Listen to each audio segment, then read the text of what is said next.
शुरुआत करते हैं अपने मंगलाचरण प्रेयर्स के साथ। ओम अज्ञानतिमिरन्धस्य ज्ञानञ्जलाशलाकया चक्षुरुन्मीलितं येन तस्मै श्रीगुरुवे नमः। श्रीचैतन्यमनोभीष्टं स्थापितं येन भूतले स्वयं रूपा कदा मह्यं ददाति स्वपदान्तिकं। वन्देऽहं श्रीगुरो श्रीयुतपदकमलं श्रीगुरुन् वैष्णवंश्च श्रीरूपं साग्रजातं सहगण रघुनाथान्वितां तं सजीवं साद्वैतं सावधूतं परिजनसहितं कृष्ण चैतन्य देवं श्रीराधा कृष्ण पदान् सहगण ललिता श्रीविशाखान्वितांश्च। हे कृष्ण करुणा सिंधु दीनबंधु जगतपते गोपेश गोपिका कांता राधा कांता नमोस्तुते।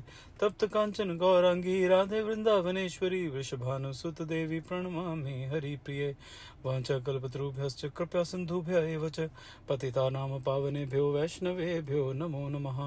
नमो विष्णुपदाय कृष्णपृष्ठाय भूतले श्रीमान् कर्तुदास अधिकारी इति नामिने। नमो विष्णुपदाय कृष्णपृष्ठाय भूतले श्रीमते भक्तिवेदांत स्वामी इति नामिने।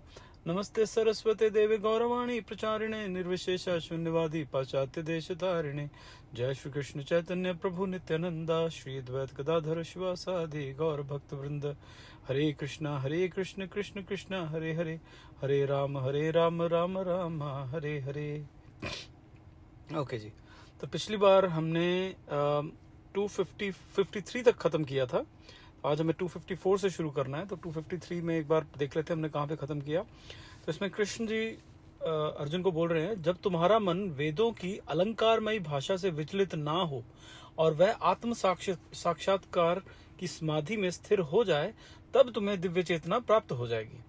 तो इसमें बहुत ही गूढ़ चीज यहाँ पे कृष्ण जी ने बोली है कि बोले कि मन वेदों की जब तुम्हारा मन वेदों की अलंकारमयी भाषा से विचलित ना हो। उसका अर्थ ये है कि जो अलंकारमयी भाषा मतलब जो वेद है ना, अगर हमें लगे कि वेद, बिकॉज आजकल देखिए आज वेद हर जगह है। आप ऑनलाइन ढूंढेंगे, सर्च मारिए गूगल पे, सारे वेद मिल जाएंगे आपको, पीडीएफ भी मिल जाएगा, ऑडियो भी मिल जाएगा, ठीक है। लेकिन उनको वेदों को ऐसे समझ नहीं सकते, आप पढ़ के नहीं समझ सकते। पढ़ के क्यों नहीं समझ सकते? क्योंकि उनकी जो भाषा है, जो हमारे जो वेद पुराण जो लिखे गए हैं, ये कविता की तरह लिखे गए हैं। उनमें कोशिश की गई है कि कम से कम शब्दों में ज्यादा से ज्यादा नॉलेज डाली जाए, और अगर वो ना भी डाले ना, तब भी उनको समझना इतना आसान नहीं है। इट्स ऑलमोस्ट कि अगर आपके पास फिजिक्स की एमएससी की किताब मिल जाए आपको, ठीक है, मास्टर्स की किताब आपको मिल जाए, आप उसको सोचे कि आप पढ़ के आप सब कुछ सीख लेंगे, आपको इतना आसान नहीं होगा, आप नहीं समझ पाएंगे, नहीं सीख पाएंगे। तो आप उसके पास जाएंगे जिसको वो किताब आती है, जिसने वो पढ़ी है, फिर उससे समझेंगे तो अच्छा रहेगा, वो आपको अच्छे से समझ में आएगी। तो ऐसे ही है, वेदों को उनसे सुनना चाहिए, वेद पुराण जो हैं उनसे सुनना चाहिए, उनसे समझना चाहिए जिन्होंने इसके बारे में अच्छा अध्ययन किया है, जो एक प्रॉपर गुरु शिष्य परंपरा से आते हैं और जिन्होंने उस चीज को एक्सपीरियंस किया है, ठीक है, जिसने इस चीज को, कृष्ण और उसकी जो कृपा है उसको एक्सपीरियंस किया है, उनसे सुनना चाहिए हमें। तो यहाँ पे कहते हैं अलंकारमयी भाषा, मतलब वो भाषा बहुत ही कठिन है, वो बहुत मुश्किल है।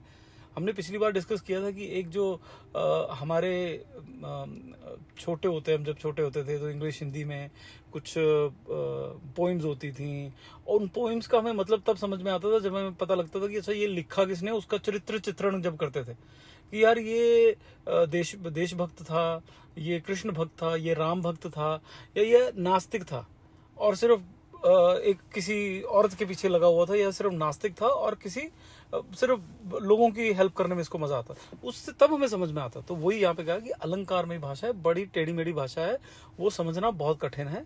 तो कहते जब तुम्हारा मन उन वेदों की अलंकारमयी भाषा से विचलित ना हो, कि वो सुनेंगे, वो आपको मतलब कुछ और समझ में आएगा और आप उससे विचलित नहीं होंगे मतलब आपको समझ में आ रहा है, आपको पता है, और वह आत्म साक्षात्कार की समाधि में स्थिर हो जाए, तब तुम्हें दिव्य ज्ञान चेतना प्राप्त होगी। पहले तो होता ना कि ज्ञान लेना, आपने ठीक ज्ञान लिया, उस ज्ञान पे जब हमने ज्ञान लिया तो उस पे हमने अमल किया, उस ज्ञान के साथ साथ चले हम, और जब वो चले तो उसके बाद तुम्हें ऑटोमेटिक है कि जो उसमें हम स्थिर हो जाएंगे और हमारी जो दिव्य चेतना है वो प्राप्त हो जाएगी। ठीक है जी, ये था 253। अब चलते हैं 254 पे। अर्जुन उवाच प्रज्ञस्य का भाषा समाधि तस्य केशव स्थित धीहि किम प्रभाषेत किमासीत प्रजेत किम। भावार्थ, अर्जुन ने कहा, हे कृष्ण, अध्यात्म में लीन चेतना वाले व्यक्ति के क्या लक्षण हैं, वह कैसे बोलता है तथा उसकी भाषा क्या है, वह किस तरह बैठता और चलता है। तो अभी तक क्या था, भगवान कृष्ण उनको सब कुछ बता रहे थे, ऐसा काम कर्म योग, योग भी, योग साधना, बहुत सारी चीजें उन्होंने बताई भगवान ने। अब भगवान जो है वो बात कर रहे हैं अध्यात्म के बारे में, कि जो अध्यात्म में लीन है वैसा होना चाहिए।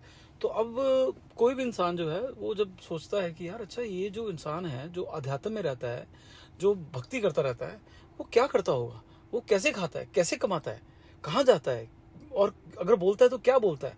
जब वो एक सोशल फंक्शन में जाएगा, किसी की शादी ब्याह में जाएगा, तो क्या करेगा वो कैसे बात करता है, वो दुनिया की बातें करता है, क्या वो पॉलिटिक्स की बातें करता है। तो हम ऐसे दिमाग में आते हैं ना क्वेश्चन, वैसे ही अर्जुन के दिमाग में ये सब क्वेश्चन आए। इसमें प्रभुपाद जी लिखते हैं,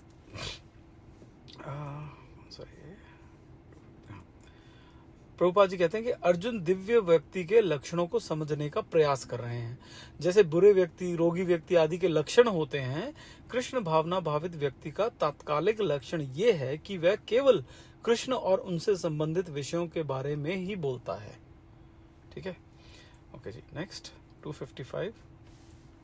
श्री भगवान उवाच, प्रजहाति यदा कामान सर्वान् पार्थ मनोगतान् आत्मन्नेत्वात्मना तुष्टः स्थित प्रज्ञस्त दोचयते। भगवान ने कहा, हे पार्थ, जब मनुष्य मनोधर्म से उत्पन्न होने वाली इंद्रिय तृप्ति की समस्त कामनाओं, एक मिनट,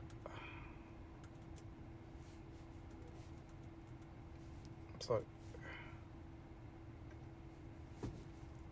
अरे कहाँ गया, ओके, या तो कह रहे श्री भगवान ने कहा, हे पार्थ, जब मनुष्य मनोधर्म से उत्पन्न होने वाली इंद्रिय तृप्ति की समस्त कामनाओं का परित्याग कर देता है और जब इस तरह से विशुद्ध हुआ उसका मन आत्मा में संतोष प्राप्त करता है, तो वह विशुद्ध दिव्य चेतना को प्राप्त कहा जाता है। क्या अर्थ है कि जब हम इंद्रिय तृप्ति, हमारी जो इंद्रियां हैं, इनको सेटिस्फाई करने की जो इच्छा होती है वो खत्म हो जाती है। जब वो खत्म हो जाती है, हम इंद्रियां हमारी कुछ नहीं डिमांड करती, उनको कुछ ऐसे लगता ही नहीं कि हमें कुछ अच्छा देखना है, कि नहीं जी आज सुबह उठे तो आज मुझे उठ के चाय पीनी है, या छोले भटूरे खाने हैं, या हलवा पूड़ी खाना है।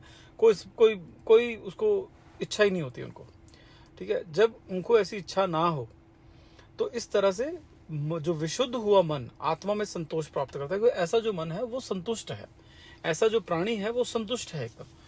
और हम सबको पता है कि सबसे अमीर इंसान कौन है, वो नहीं है जिसके पास बॉम्बे में अंबानी जितनी बिल्डिंग है, वो नहीं है कि जिसको बिल गेट्स की तरह बहुत बड़े बड़े उसके बहुत सारे पैसे, बहुत सारे बंगले, वो नहीं है जिसके शाहरुख खान की तरह बहुत सारी पॉपुलैरिटी और बहुत सारे बंगले हैं। वो संतुष्ट नहीं है, वो संतुष्ट नहीं है। संतुष्ट कौन है? जो कि जिसमें वो रह रहा है उसमें खुश है, जिसमें वो रह रहा है उसमें वो खुश है। अगर हम अपना से देखें, हम सब अपना अपना देखें, मैं अपना एक बार सोच रहा था ऐसे, हम लोग आज से 30-40 साल पहले एक बेडरूम के घर में रहते थे, हम तब भी खुश थे। फिर वो 2 बेडरूम हुए, हम तब भी खुश थे। हमारा एक कॉमन टॉयलेट होता था, हम तब भी खुश थे। आज हमारा एक अलग से घर है जिसमें अटैच टॉयलेट है, सब कुछ है, हम तब भी खुश हैं, तब भी वैसे ही। ऐसा नहीं कि तब मैं झन्नू में रह रहा था और आज मैं बहुत स्वर्ग में रह रहा हूँ, तो आज तो मेरी मतलब खुशी का ठिकाना कोई नहीं है, कोई दुख दर्द नहीं है, ऐसा कुछ नहीं है। वही दुख दर्द है, वही स्यापे चले हुए हैं, वही सब चल रहा है, कुछ डिफरेंस नहीं है, सब कुछ वैसा का वैसे ही है। तो कहने का मतलब है कि इंद्रिय जो है, जो संतुष्ट इंसान है, वो सबसे अमीर है। और जब वो कब होता है? जब हमारी इंद्रियां जो हैं वो हमारे कंट्रोल में हो जाती हैं। ठीक है, जो हमारे मन के कंट्रोल में जब इंद्रियां हो जाती है, तो मन हमारी बुद्धि के कंट्रोल में होता है। ठीक है, ये 3 चीजें बहुत ही ध्यान देने वाली हैं, बुद्धि, और फिर उसके बाद बुद्धि मतलब इंटेलिजेंस, फिर मन माइंड, और उसके बाद इंद्रियां सेंसेस। ये इस तरह से हायरार्की में कंट्रोल में होनी चाहिए। अच्छा, अब इसमें प्रभुपाद जी क्या कहते हैं वो देखते हैं। प्रभुपाद जी कहते हैं, यहाँ ठीक ही कहा गया है कि व्यक्ति को मानसिक मनगढ़ंत कहानी से उत्पन्न सभी प्रकार की इंद्रिय इच्छा का त्याग करना होगा। अब यहाँ मानसिक मनगढ़ंत क्यों बोला गया है? जैसे भी बात की थी हलवा पूरी, हलवा पूरी जो है वो मानसिक मनगढ़ंत थोड़ी है, वो तो हो रहा है। लेकिन अगर देखा जाए, एक बार ये जीभ से नीचे गया तो वो मतलब पूरी थी या हलवा था, उसका कोई फर्क नहीं पड़ता शरीर को, राइट? शरीर को कोई असर नहीं पड़ता है कि वो मीठा था, खट्टा था, कैसा था, राइट? तो वो उस हिसाब से बात कर रहे हैं कि ये मानसिक मनगढ़ंत है, तो वो तो मन का ही है ना। जो जुबान है ये तो मन से ही कनेक्टेड है ना। वो मन जो है उसको पता चलता है कि हाँ यार बड़ा टेस्ट है, और जीभ में उतना सा टेस्ट है, वो मन बड़ा प्रसन्न हो जाता है और काम खत्म। जहां पे मन कंट्रोल कर ले कि नहीं भैया टेस्ट हो ना हो। अब लेकिन कुछ लोग जैसे हमने देखे हैं, उनको फर्क नहीं पड़ता कैसी रोटी बनी है, कैसी सब्जी, नमक ज्यादा है, थोड़ा कम है, मिर्ची ज्यादा है, कम, उनको कोई फर्क नहीं पड़ता। कौन सी सब्जी बनी है, कौन सी नहीं बनी, उनको कोई फर्क नहीं पड़ता। लेकिन कुछ है उनको नहीं, मुझे तो सुबह है तो यही खाना है, इसमें तो ये मैं बिल्कुल नहीं खाऊंगा, यहाँ पे मैं ये नहीं खाऊंगा, इसमें चीनी थोड़ी सी 2-4 1/10 कप ज्यादा, 1/10 चम्मच ज्यादा हो गई है या वो कम हो गई है, तो अलग अलग हिसाब है। लेकिन वो जो है वहां पे जो इंद्रियां हैं वो बहुत ज्यादा स्ट्रांगली वहां पे काम कर रही हैं, तो ये मानना चाहिए। फिर उसके बाद 1 मिनट, अच्छा, फिर प्रभुपाद जी कहते हैं कि कृत्रिम रूप से ऐसी इंद्रिय इच्छाओं को रोका नहीं जा सकता। कृत्रिम मतलब आर्टिफिशियल तरीके से, कि हम जबरदस्ती करेंगे, नहीं हम रोक लेंगे, कि हम कहेंगे नहीं मैं अपने सेंसेस को कंट्रोल कर लूंगा और हम रोक लेंगे, तो नहीं रोक सकते हम, ठीक है? वैसे नहीं रोक सकते। इसको रोकने का एक ही तरीका है, इजी, इतना कहूंगा एक ही है, ऐसा नहीं कहूंगा, लेकिन एक ही तरीका है कि लेकिन यदि कोई कृष्ण भावनामृत में लगा हुआ है तो बिना किसी बाहरी प्रयास के इंद्रिय इच्छाएं स्वचालित रूप से कम हो जाती हैं। क्या अर्थ है इसका? कि जो कृष्ण भावनामृत में लगा हुआ है ना, उसकी ऑटोमेटिकली ठीक हो जाती है, कहते हैं उसकी अपने आप ही सेट हो जाता है वो। क्यों? क्योंकि कृष्ण भावनामृत में हम वो ये नहीं कहते हैं कि आप अपनी इंद्रिय को कंट्रोल करो। वो कहते हैं ठीक है, आपने खाना है ना, आपको हलवा पूड़ी खानी है, आप हलवा पूड़ी इस हिसाब से खाइए कि हलवा पूड़ी जो है वो आप क्या कहते हैं, हलवा पूड़ी जो है वो प्रसाद बनाइए, तो उससे ताकि लगा रहे कि हाँ ये जो हलवा पूड़ी है ये भगवान ने खाया है, तो हम खाते हुए भी हम भगवान का ध्यान करें, अरे यार ये भगवान ने खाया है। और ऐसे ही आपको कुछ भी करना है तो उसमें आप भगवान को बीच में लेके रखिए, कि कुछ भी जो भी है भगवान को उसमें बीच में रखना ही है। कुछ भी सामान लेके आ रहे हैं, अच्छा ये भगवान के लिए है, खाना पक रहा है, नहीं ये बच्चों के लिए नहीं बना रहा, ये मैं भगवान के लिए बना रहा हूँ, तो वो कृष्णा भावनामृत है। उसमें क्या है कि जितनी भी हमारी इंद्रियां हैं वो हमारी सेटिस्फाई होती हैं, ऐसा नहीं कि उसको रोकते हैं हम, उसको बोलते हैं हाँ उस तेरे को अच्छी चीजें देखनी है, अच्छा ठीक है, अच्छी चीजें देख, क्या देखना है, भगवान की मूर्ति देखनी है, भगवान की मूवीज देखनी है, भगवान के बारे में जो कथाएं हैं वो देखनी है, और सुननी भी भगवान की कथाएं। तो इस तरह से हम इंद्रियों को कंट्रोल कर सकते हैं, और हमें जबरदस्ती नहीं करनी पड़ती। जबरदस्ती जो है, एक बड़ी अच्छी स्टोरी है, एक थे सुभरी ऋषि थे, सुभरी मुनि थे। सुभरी मुनि जो थे वो इसमें यमुना की अंदर उसके बिल्कुल तल पे, यमुना नदी के बिल्कुल बॉटम में बैठ के तपस्या की उन्होंने। 10,000 साल उन्होंने तपस्या की वहां पे, 10,000 ईयर्स तक वो वहां पे तपस्या करते रहे, बिल्कुल उसके बॉटम में बैठ के, ठीक है। और उसके बाद, और क्यों कर रहे थे? ताकि वो अपने मन को, अपनी इंद्रियों को कंट्रोल कर सके, जबरदस्ती कंट्रोल करने की कोशिश कर रहे थे। 10,000 साल बाद हुआ ये कि एक दिन उनकी आंख खुली तो वहां पे 2 मछलियां आपस में, उनको एक नर और मादा दोनों आपस में संभोग करती दिख गई उनको, और आपस में वो खेलती, घूमती, नाचती, इस तरह से उनको दिख गई कि आपस में वो एंजॉय कर रही हैं। बस उनका मन भटक गया, वही से मन भटक गया, उसमें मन ना लगे उनका, अपना जो उन्होंने जो जप कर रहे थे उसमें मन नहीं लग रहा था। तो उन्होंने क्या किया, वो जब छोड़ा, वो बाहर आए, उन्होंने फिर शादियां की। तो कहने का मतलब ये कि जबरदस्ती जो करना है ना, वो करना बहुत मुश्किल है। जबरदस्ती नहीं कर सकते आप बस उसको रीडायरेक्ट कर दो कहीं और, उसको कंट्रोल करने की बजाय उसको रीडायरेक्ट कर दो दूसरी जगह पे, ताकि उसको मिले। उसको सुंदर चीज चाहिए देखने को, उसको सुंदर चीज दिखाओ। ऐसा मत बोलो नहीं कुछ सुंदर नहीं होता है, कुछ सुंदर नहीं दिखाना है, कुछ सुंदर नहीं देखना, नहीं ऐसा नहीं करना है। उसको बोलो सुंदर देखना है, हाँ तो अच्छी अच्छी चीजें सुंदर देखो, बुरी बुरी चीजें सुंदर मत देखो। ऐसा होता है ना, मूवीज देखने का मन किया, मूवीज देखने में अब अगर आप अच्छी अच्छी मूवीज देखते हो जिसमें कुछ अच्छा सोसाइटी में कैसे रहना है उसके बारे में बताया गया हो, इस तरह की चीजें बताई गई, तो उससे अच्छा असर होता है अपने माइंड पे, बच्चों के माइंड पे, बच्चों के बिहेवियर पे। लेकिन वही अगर उल्टी उल्टी मूवीज जिसमें वायलेंस ज्यादा है, जिसमें ज्यादा वो लस्ट वाली चीजें हैं, तो वो फिर बच्चों पे और हम पे सब पे वही असर होता है, क्योंकि वही चीजें दिमाग में घूमती हैं। ठीक है, तो इस तरह से इंद्रियों को रोकना नहीं है, लेकिन इंद्रियों को अच्छी जगह लगाना है। जब हम अच्छी जगह लगाते हैं तो वो इंद्रियां अपने आप कंट्रोल हुई मानी जाती हैं। ठीक है जी। अच्छा, नेक्स्ट 256, दुःखेष्वनुद्विग्नमनाः सुखेषु विगतस्पृहः वीतराग भय क्रोधः स्थित धीर्मु निरुच्यते। जो त्रय तापों के होने पर भी मन में विचलित नहीं होता अथवा सुख में प्रसन्न नहीं होता और जो आसक्ति, भय तथा क्रोध से मुक्त है, वह स्थिर मन वाला मुनि कहलाता है। अब पहले भी ये भगवान ने बोला था कि जो हर सिचुएशन में न्यूट्रल रहता है, राइट, जो हर सिचुएशन में न्यूट्रल रहता है, कि ना तो उसको भय होता है, ना क्रोध होता है, ना उसको डर लगता है किसी चीज से। ठीक है, उसको वो धूप छाया में एक जैसा है, सुख और दुख में एक जैसा है, वो स्थिर माना जाता है, उसको बोलते हैं कि ये आदमी स्थिर है।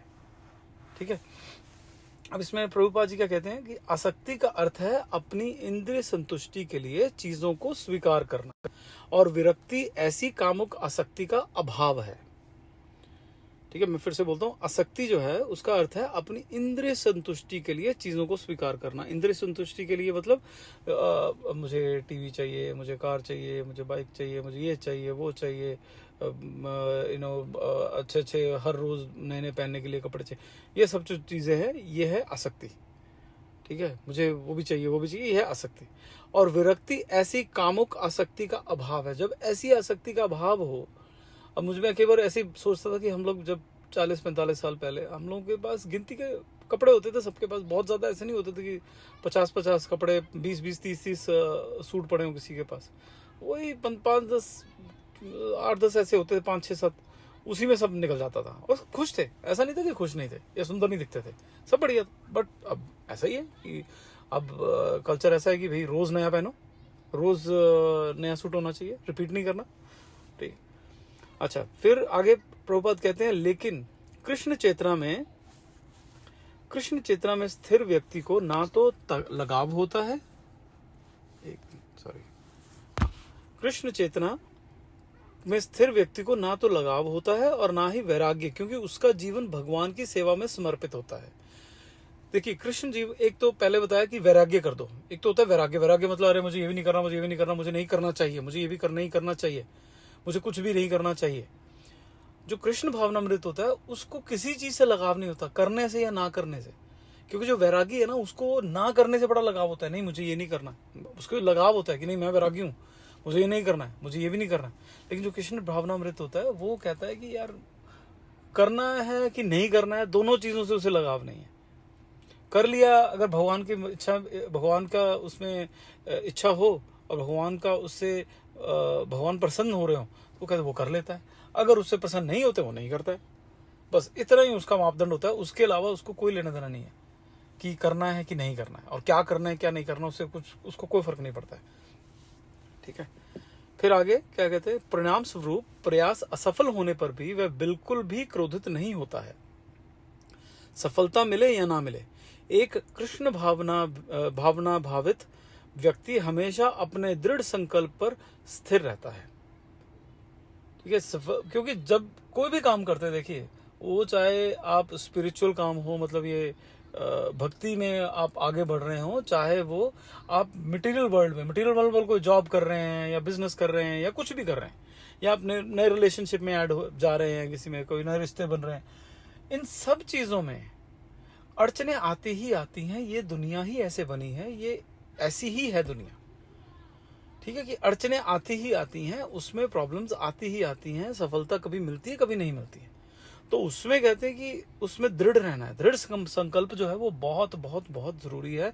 और ये किसी भी एरिया में है, ये जरूरी नहीं है इसमें भक्ति में ही है, हर जगह है। तो अब इसी में ऐसे हम देखते हैं कि 3 तरह के ना हमारे आपदाएं होती हैं। जो हमारे शास्त्र है वो बोलते हैं कि हमारे 3 तरह की आपदाएं होती हैं, एक आध्यात्मिक, एक आधि भौतिक और एक आधि दैविक। ठीक है, अब मैं दोबारा से बोलता हूँ। एक है आध्यात्मिक, आध्यात्मिक का मतलब है वो आपदाएं जो स्वयं शरीर और मन के कारण होती हैं। आध्यात्मिक मतलब हमारे जो बीमारियां होती हैं, हमें मन से हमारे कई चीजें जो है, कितने लोग आजकल मेंटल प्रॉब्लम से बहुत जूझते हैं, राइट। तो वो जो है ये जो बीमारियां हैं, ये जो प्रॉब्लम्स हैं जो अपने शरीर को कष्ट देती हैं, वो हैं, उसको बोलते हैं हम आध्यात्मिक। फिर उसके बाद है आदि भौतिक, जो कि अन्य जीवित प्राणियों के कारण है। आदि भौतिक, दूसरे ने किसी ने आगे किसी को मार दिया, कत्ल कर दिया, मतलब इस तरह की जो चीजें हैं वो है आदि भौतिक। ये जंग चल रही है, लड़ाइयां चल रही हैं, उसकी वजह से एक दूसरे को जो लोग हर्ट कर रहे हैं, तो वो है आदि भौतिक। और फिर है आदि दैविक, कि जो देव, दैट इज प्रकृति के कारण, कभी भूचाल आ गया, बहुत ज्यादा ठंड हो गई, बहुत ज्यादा गर्मी हो गई, तूफान आ गया, ये सब। तो अगेन 3 तरह के आपदाएं होती हैं, आध्यात्मिक, आदि भौतिक और आदि दैविक। जो स्थिर होता है, जिसको हम स्थिर बोलते हैं, जिस पुरुष को या इंसान को, वो स्थिर वो है जो इन तीनों आपदाओं में सेम जैसा हो, उसको कोई फर्क नहीं पड़ रहा, वो तीनों आपदाओं में सेम है। ठीक है, तो वो है स्थिर इंसान। ठीक है जी, ओके। नेक्स्ट 257, यह सर्वत्रानभिस्ने हस्त तत्प्राप्य श्रुभम नाभिनंदति न द्वेष्टि तस्य प्रज्ञा प्रतिष्ठिता। इस भौतिक जगत में जो व्यक्ति ना तो शुभ की प्राप्ति से हर्षित होता है और ना अशुभ के प्राप्त होने पर उससे घृणा करता है, वह पूर्ण ज्ञान में स्थिर होता है। इसमें ये अभी हम काफी देर से यही बात कर रहे हैं कि जो हर मोमेंट पे सही में रहता है। और ये बहुत आसान है, ये आसान बिल्कुल नहीं है, बहुत ही मुश्किल है। उसके लिए एक एग्जाम्पल मैं बताता हूँ, एक स्टोरी बताता हूँ। विश्वामित्र जो थे, हम बोलते हैं कि विश्वामित्र मुनि हैं, विश्वामित्र ऋषि हैं, ऋषि विश्वामित्र। जबकि आई थिंक आप लोगों को शायद पता हो, देखी होगी आपने ये स्टोरी, कि विश्वामित्र जो थे वो राजा थे एक्चुअल में। वो क्षत्रिय थे, वो ब्राह्मण नहीं थे, वो ऋषि नहीं थे, वो ऋषि बाद में बने। अब वो ऋषि बनने की जो कथा है वो बड़ी इंटरेस्टिंग है। तो विश्वामित्र जो थे, उन्होंने ऋषि विशिष्ट, वो एक बार क्या हुआ था कि ऋषि विशिष्ट के एक बार ना, इनकी जो पूरी आर्मी है वो बहुत थकी हुई थी, बहुत ही मतलब गुम हो गए, और वहां पे ना पानी मिल रहा है ना खाना मिल रहा है। तो पूरी आर्मी बैठी है, उनको बोले यार आर्मी तो बुरी हालत हो जाएगी, तो अब क्या किया जाए। तो उन्होंने उनको वहां पे ढूंढते ढूंढते मिल गया आश्रम। आश्रम कौन सा मिला? ये ऋषि विशिष्ट का आश्रम। उनके पास वो एक गाय होती है ना, जो, हाँ मैं ना भूल गया, एनीवेज, जो गाय है जिनको जो सब कुछ दे सकती है, वो गाय उनके पास थी। ठीक है, वो गाय उनके पास थी। अब इन्होंने बोला कि भाई ऋषि जी, आप हमें कुछ खिला सकते हैं? हमारी पूरी सेना, बहुत बड़ी सेना थी, उनको पता था ये ऋषि हैं, क्या खिला पाएंगे। ऋषि बोले नहीं हम खिलाएंगे आपको। और ऐसा नहीं कि बहुत बड़ा आश्रम था, ठीक ठाक आश्रम है, लेकिन आश्रम है, उनके पास कितना ही खाना होता होगा, वो कोई संभाल के नहीं रखते वो सब। तो उन्होंने क्या बोला, कहते कि नहीं हमारे पास तो नहीं, आप आइए, हम आपको सबको खिलाएंगे। राजा बड़ा हैरान हुआ, लेकिन प्रसन्न भी हुआ, यार बड़े अच्छे है, खाना मिल गया, हमें पानी मिल जाएगा। अच्छा, कहते आप सारे लाइन बना के बैठ जाइए। कहते यार यहाँ पे कहीं मुझे रसोई दिख नहीं रही, कहीं पे आग नहीं जल रही, इतने लोग नहीं है इनके पास, इतने लोगों का खाना बनाएं कैसे? हमें लगा था कि ये हमारी हेल्प लेंगे, ये तो हमारी हेल्प भी नहीं ले रहे, सबको बिठा दिया इन्होंने। अच्छा, उन्होंने क्या किया, ऋषि विशिष्ट ने उस गांव के पास जो थी, मेरे को फिर गांव नहीं याद नहीं आ रही है, कौन सी गांव होती है वो, उनके पास गए। वो उनको जो जो बोलते थे वो देती जाती थी। उनको बोलते थे हाँ हमें ये परोसने के लिए लोग चाहिए, वो भी दे देती थी। उनको बोलते थे हमें इतना खाना चाहिए, वो भी दे देती थी। और उन्होंने सारी जो ये है, सारी जो फौज है, सेना जो है, उनको खाना खिलाया, राजा को खाना खिलाया, बहुत ही स्वादिष्ट, भर पेट खाना खिलाया, और सब बहुत ही प्रसन्न हुए। लेकिन जो राजा ये विश्वामित्र था, ये सोच में पड़ गया, यार ये काव जो है, ये जो गाय है, ऐसी गाय इनके पास नहीं, तो हमारे पास होनी चाहिए, राजा के पास होनी चाहिए गाय। तो वहां पे कलेश शुरू हो गया। वो बोला जाके कि ऋषि विशिष्ट, आपको ये गाय मुझे देनी होगी। वो कहते प्रभु मैं आपको कि महाराज मैं आपको ये नहीं दे सकता, क्योंकि ये जो गाय है ये स्पेशल गाय है और इसको आप नहीं रख सकते ऐसे और ये आपके साथ नहीं जाएगी। नहीं कहता आप मेरे साथ भेजो, और जबरदस्ती कहता मैं जबरदस्ती ले जाऊंगा। तो वो ऋषि थे, बोले ठीक है आपको लेके जाना, आप ले जाओ, आप ले जा सकते हो। तो उन्होंने कुछ नहीं रोका, ठीक है ले जाओ। अब ये उस गाय को ले जाने लगे। अब गाय उसको बोले ऋषि जी को कि ऋषि आप ये क्या मेरी रक्षा करो। कहते देखिए मैं ब्राह्मण हूं, मैं अपना धर्म नहीं त्याग सकता, तो मैं तो आपकी रक्षा नहीं कर सकता, आप खुद रक्षा कर सकते हो तो कर लो।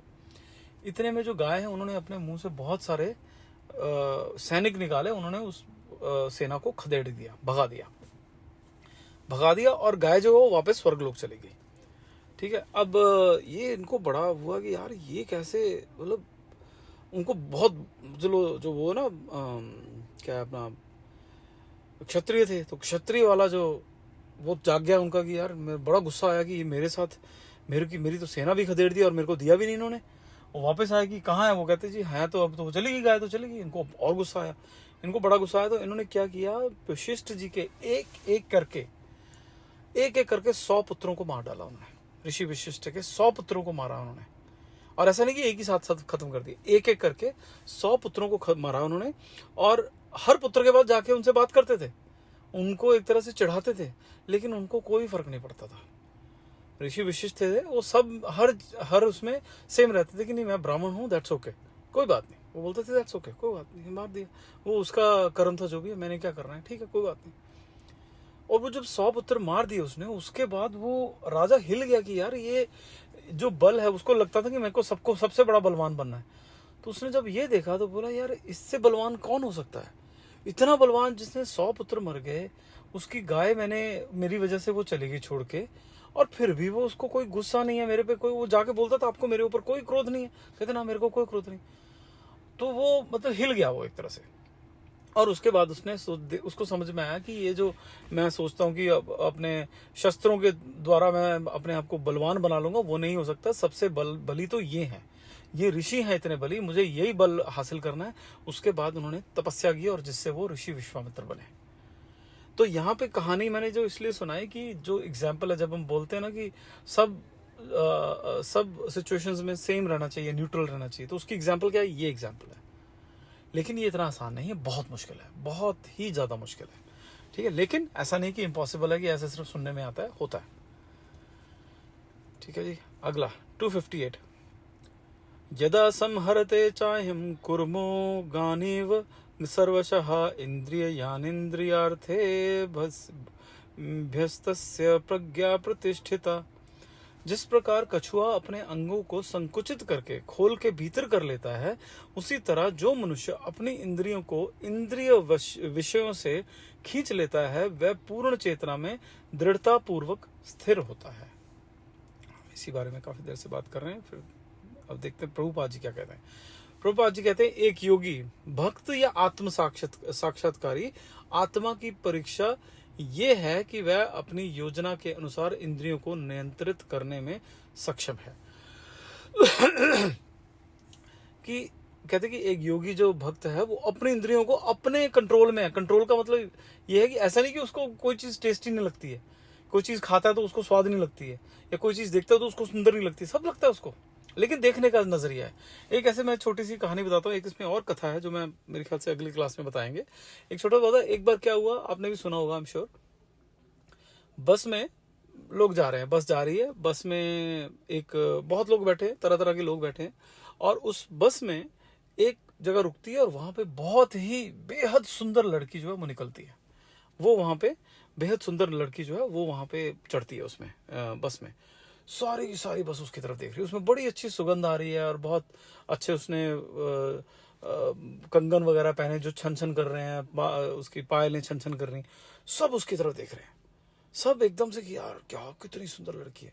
अच्छा, वो बैठ जाती है और जो हम बैठती है वो सामने साधु है, एक साधु बैठा है, और साधु जो है वो संत जो है वो भी देख रहा है, जैसे वाक्य वो देख रहे हैं वैसे ही साधु भी देख रहा है, वो भी देखे जा रहा है और मुस्कुराया जा रहा है।